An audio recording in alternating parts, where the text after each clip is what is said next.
Hello everyone, and welcome to my full review of Pokémon Scarlet and Violet 6 months later. Despite being another major bestseller, the games have surpassed Pokemon on Sword and Shield as most divisive installments among players to date. However, is our reception warranted? Even now? Let's open them up and find out. Normally, I would say this section for last, but given the unique nature of this generation, I will lead with it instead. The gameplay is actually a nice compromise between the core mechanics of the previous generations and more active exploration, battling, and captures of Pokemon Legends Arceus. I'm not able to confirm or deny anything others have said about development cycle, but it would make sense that both started around the same time, so not too far a leap. The sound is also crisp and clear, but familiar new monsters having distinctive cries. The music fits the setting and precedents in the franchise. Castanets, accordions, and Spanish steel guitars are among the touches I like, especially like the arrangement of the I Choose You music as well. I also enjoy the evolutionary stage of the starters fitting the setting: the singer, the dancer, and the magician. That means I must address the fanfare in the room as well, the graphics and technical issues.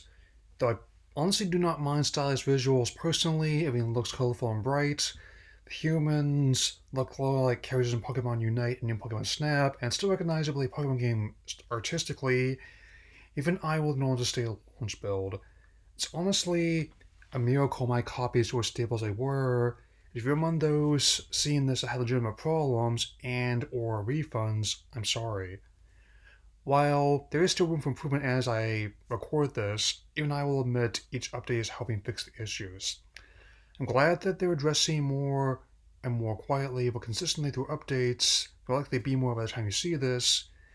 I don't expect a repeat of this anytime soon. On to the story section, and taking place is in the Paldea region because of multiple storylines, an open world design concept. I was splitting this into multiple segments, so let's get started with the premise: the Great Treasure Hunt. I named my avatars Sergio in Scarlet and Valentine in Violet. New student, you receive first Pokemon from the first of several rivals/allies in the game, Nemona. I chose Fuecoco in Scarlet, I named her Blaze, and Quaxley in Violet named him Dewey. In relatively short order, introduced both Arvin and Penny, all three of whom play a key part in the main quest. Upon reaching Pokemon Academy, themed as Naranja in Scarlet and Uva in Violet, the opening ceremony by director Clyde Clavel is overseen with the main goal being an independent study project known as Great Paldea Treasure Hunt. As this connects to both the box legendaries, who quite literally fell in front of us, let's get to it. Do my best to keep each storyline in chronological order, factoring not only in which ones I play first, but also breaking sequence to build experience.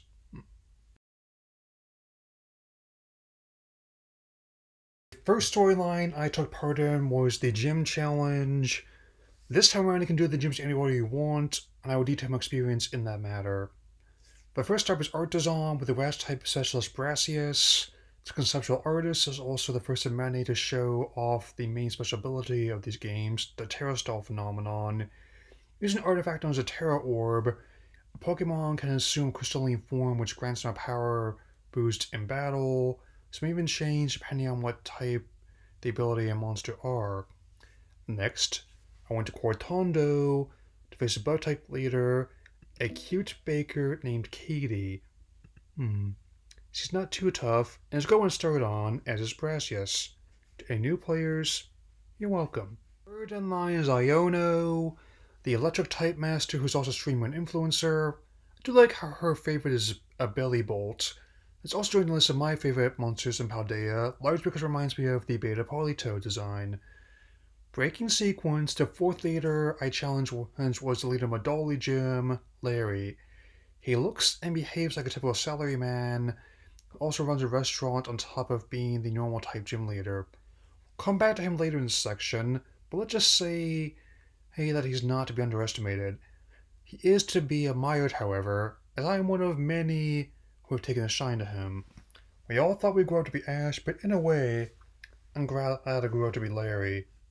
After that, I had encountered my fifth opponent, Kofu, who he's a water type specialist and leader of Koskarova Gym. Due to the aforementioned sequence breaking, I actually encountered him in Porto Hernera to return his billfold. Then there was an auction, which I won for a rare ingredient he was after before I finally fought him. I really like that approach. Now, the anime has had trainers been able to pour gym leaders for years. I'm glad the games have reached a level where it can be done now. Sixth is the psychic master of Alphanada, Tulip. And let me tell you, she's actually the one I had most trouble with. Not buying the whole tearing down the badge systems, be more accurate to say it's been revamped. I did find a dark type that made a good countermeasure against her Forgis, but she was actually tougher than the last couple ones. She's likable enough as character, and pretty as any immortal should be. Seventh is the ghost type MIC of RIP, Rhyme, who leads the gym in Montenevera. She joins the ranks of several previous gym leaders who are also performing artists. Her style is double battles. I can also imagine her releasing a conscious hip-hop album with spiritual beliefs. Eighth and final gym leader is Grusha, the Sub-Zero Shredder atop Lacideo. Before facing him, yes, I've seen the memes about the character. You also do a snowboarding minigame while mounting your box legendary. He even used to snowboard himself before retiring to become a gym leader. After some leveling in the fields, sparring with Nimona, and filling blank space of Podex, I finally headed for the champion test. A nice young woman named Rika interviewed me and served as my first opponent. She specialized in ground types. I remember the interview. It will come again in a moment. Second is Poppy, a little girl who is a specialist in steel Pokemon. Ace is Tenkaton, a monster who's garnered a following in the fandom of many, including myself. They like to hurl rocks at Corviknight, my favorite monster of the last generation. That is gleefully mad, and I love it. Third is Larry, who's also an Elite Four member using flying types in this position. Actually, rather surprised an associate of mine didn't like him. He's the exact audience for this character, and I also understand why he's become an ensemble dark horse. As previously stated, lots of us thought we'd grow up to be Ash, but I'm glad I grew up to be Larry. His ace here is newcomer Flamigo. Had to fill the decks to be sure, but this Flamingo does fit the setting of being influenced by Spain, and will likely be on my favorites list. Fourth is Hassel, the art teacher at the Pokemon Academy. He's our Dragon Master, a bit of a big softie in terms of emotion. His ace is newcomer Baxcalibur, which I'll have to remember to look out for when completing the Pokedex. Though the champion Gita may not be the toughest opponent, had more trouble with Hisuian Avalugg, the Legends Arceus, the real final opponent of the storyline is none other than fellow champion Nimona. I also really like her character. Not every rival needs to be a clone of Blue, who, and satisfaction is subjective. I am more than happy to keep her as a sparring partner and friend. As in, time to get off the Gary train and onto the Nimona bus.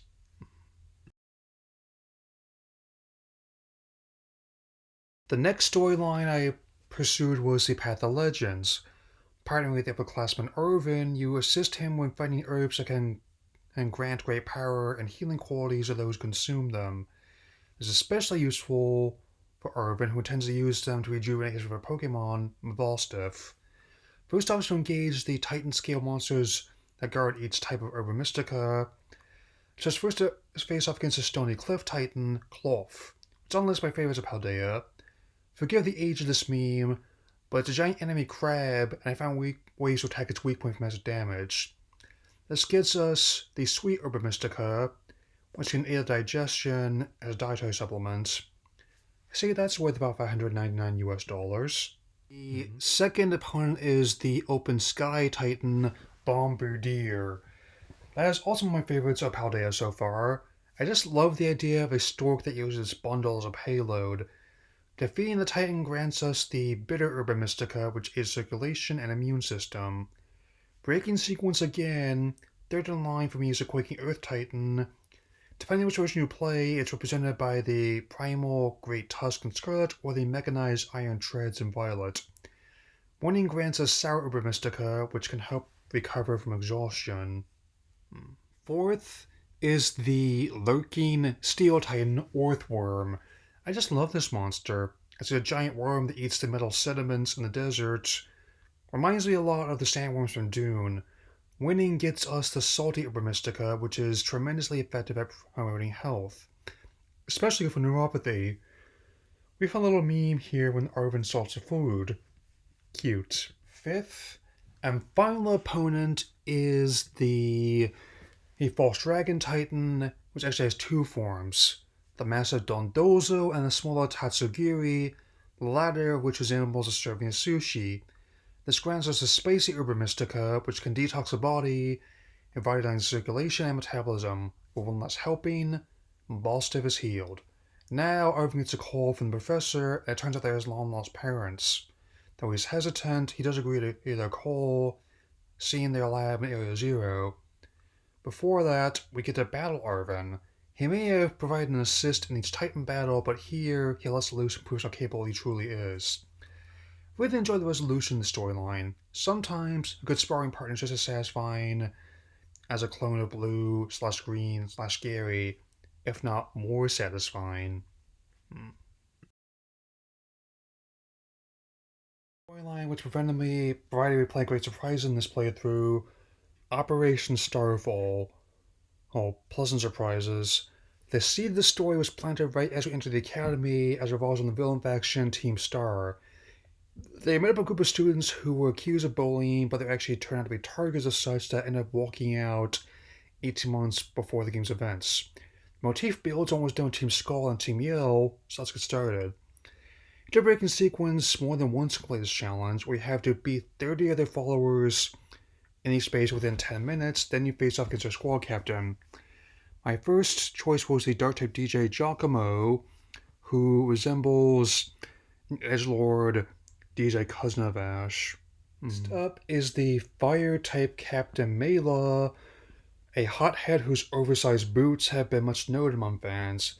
She is quite passionate about her underlings, and reminds me in some respects of Plumeria and Marnie that way. That I chose to face Atticus. The poison-type specialist, this fashionable ninja designed the custom uniforms for Team Star.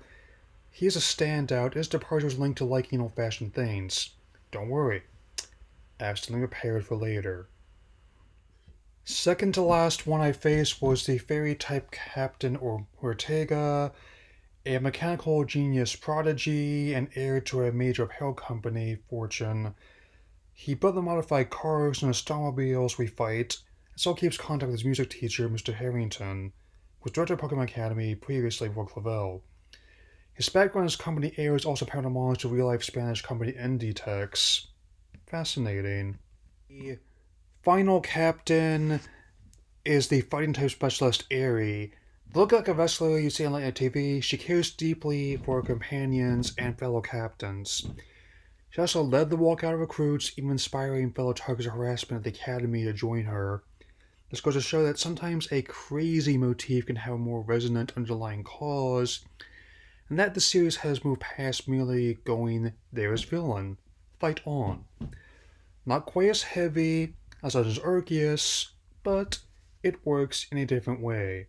I won't be directly mentioning them here, but an associate of mine claimed that the assault on them was quote-unquote deserved even given the circumstances.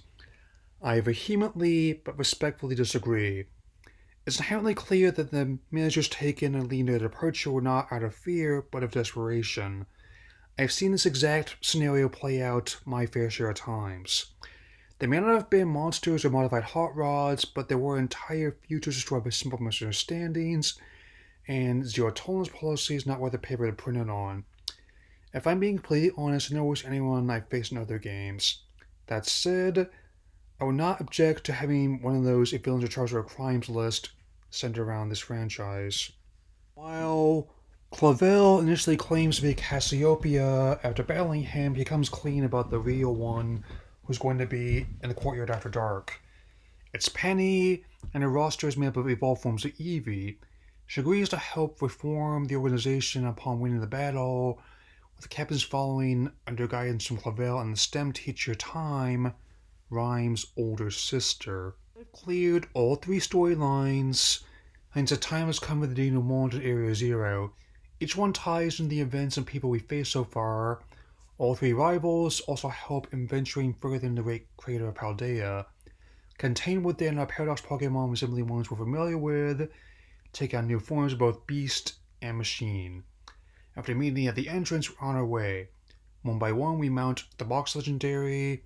The music begins to swell, and as we enter the first phase, Area Zero, spreading our wings and diving in. I feel like how the rivals' personalities interact even this first step. Wouldn't mind if this came back in the future. Anyway, you'll disengage a series of electronic locks at each research outpost in Area Zero, some even the Mona lampshades. I appreciate some more levity at the start, as a growing sense of dread takes hold with its successive switch thrown. Area Zero also contains a host of rare Pokemon, including the feral Paradox Pokemon Scarlet and Iron Mechanized Paradox Pokemon in Violet. Reaching the last outpost, something is amiss as an ominous transition comes from the professor over the airwaves. With all 4 locks open, it's time to enter the Zero Lab. However, before that happens, Arvin suggests letting Legendary out to help. This doesn't go as planned, as this party is ambushed by a gaggle of Paradox Pokemon and a far more aggressive Legendary than our mount. Once the door to the lab is open, it's time to end this. Here, we meet the professor and the big reveal. The professor of each version isn't just merely dead, their essence has been programmed into an AI with their body and memory. I do like the line about how it's too advanced for humans to develop, given the discourse and glitches of all these apps. On that note, this wouldn't actually be that bad an explanation for bugs and visuals of performance, which I'm about to get into. A way of keeping intruders out of Area Zero. Placing Scarlet and Violet books on the pedestal, this triggers the Paradise Protection Protocols. You had to engage a battle of Paradox Pokemon from the past and future, respectively. This culminates in the box legendary being unleashed and true power of our own being unleashed at last. Upon winning, this results in Professor's essence ascending to their timeline and Arvin accepting the loss of his loved ones. The main game proper ends on also taking a long way home Area Zero, as the credits roll to Celestial by Ed Sheeran. It's a good song. That's coming from someone who isn't a big fan of his music and has not been on board with the idea of adding voice acting in the main series. So that's Pokémon Scarlet and Violet. While I can see the launch build had issues, whose on the whole I have found much more good in the first installment Generation 9 than bad. This idea that I like the craftsmanship of older titles is nonsense. Granted, they didn't wow me the same way that Legends Arceus did, but I still think they were playing. Do share a lot of the same elements, an interesting case of how the same developer and franchise can make 2 very different takes on the same design concept. I don't know what direction the series will take after the hidden treasure of Area Zero, talk persists of Remix Generation 5, as well as Generation 10, and I'm honestly fine with the open world structure sticking around between this and Legends Arceus. If I must be the skeptics halfway, I certainly don't see there being 3 main titles launched the same year again anytime soon, the expansion coming instead, and developer wanting to make small scale games to prove that more. I still believe the record sales causing another rough launch is strictly unlikely.